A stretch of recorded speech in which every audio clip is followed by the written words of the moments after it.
Medieval life. A new political system came to be in the Dark Ages, feudalism. It was the result of a weakened central government.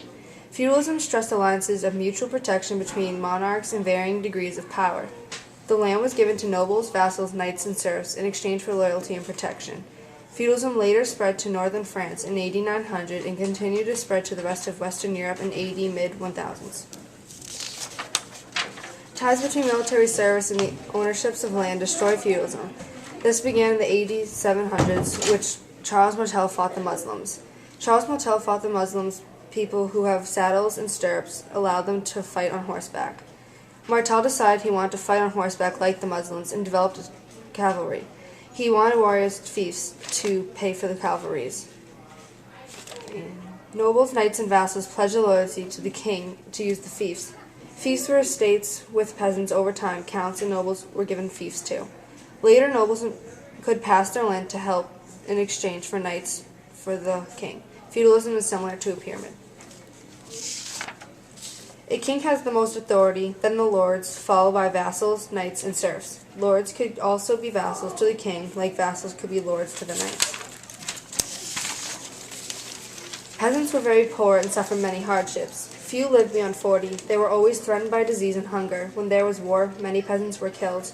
When armies invaded during wars, they trampled crops and caused famine. During war, a lord may need extra work from the serfs. Their houses were extremely small. The floors were dirty, there were no chimneys, and there were few pieces of furniture. They ate mostly bread and vegetables from their gardens.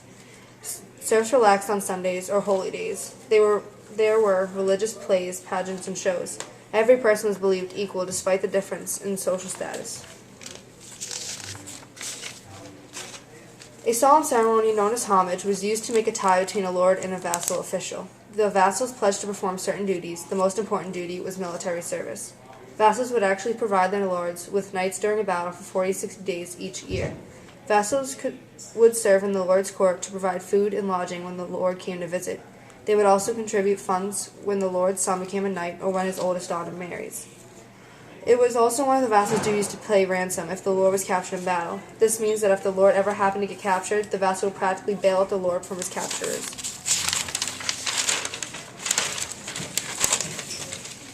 They built castles because of how much warfare occurred. The first castles were made out of wood, with high fences of logs or mounds of hard-packed earth by them.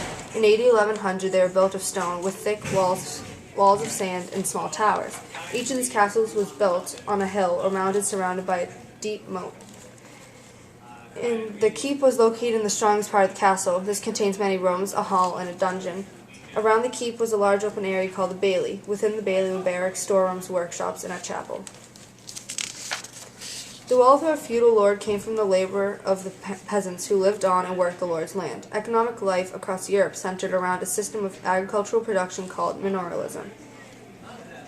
Manorialism provided lords and peasants with food, shelter, and protection. Manors included the lord's manor house, pastures for livestock, fields for crops, fertile areas, and village for peasants. These manors varied in size from several hundred to several thousand acres. Manorialism concerns economic ties between the nobles and the peasants. The nobility of the Middle Ages was made up of lords, ladies, and knights. Nobles lived much easier lives than the peasants, but their lives still can't be considered luxurious. The castles they lived in were not built for comfort, but were built for security. It was very cold and damp in the castles. The lord collected rents and goods from the peasants and settled any arguments between his own vassals. In his land, the lord had all the power. If anyone tried to take the noble's land, they were met without resistance. A lady or noblewoman had only a few rights. She could marry as early as 12 years old to any man her father had chosen. She would bring up the children, take care of the household, do needlework, turn cloth, and fine embroidery. They also learned to make medicine from plants and herbs. For fun, they would go to tournaments or battles between knights. This showed off their military skills. Hunting was also a fun pastime. Both men and women learned the art of falconry and archery. They would have dinner in the castle's great hall. The dinner included several dishes. The nobles and their guests ate while being entertained by minstrels or singers. A noble's son would start training at age 7. At age 15, he would become a squire. He would assist a knight in practice using weapons. Once he has proved himself in battle, he was knighted in an elaborate ceremony. Chivalry was a knightly system with religious, moral, and social code. Chivalry called for the knights to be brave in battle, fight fairly, keep promises, defend the church, treat women from a noble's family with great and courteous manner. This became the basis for the development of good manners in the Western society. The manorial system normally only produced enough food to support the peasants in the lord's household. An improvement to this was the development of a new, heavier plow. This means less time in the fields for peasant farmers. The plow made deeper cuts in the ground and pulled soil sideways, which developed a better method of farming.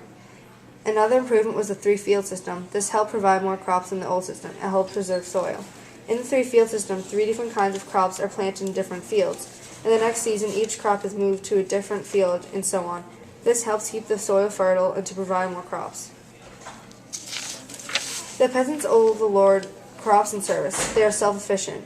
Some jobs of the manor are farmers, herders, blacksmiths, carpenters, shoemakers. The serfs are people who are tied to the land, or peasants. Jill as the director, Maddy, Siobhan, and Jill as the editor. Siobhan and Maddy as the scribe, Maddy and Jill as the illustrator, Jill as the videographer, Maddy as the narrator, and Siobhan as the slider.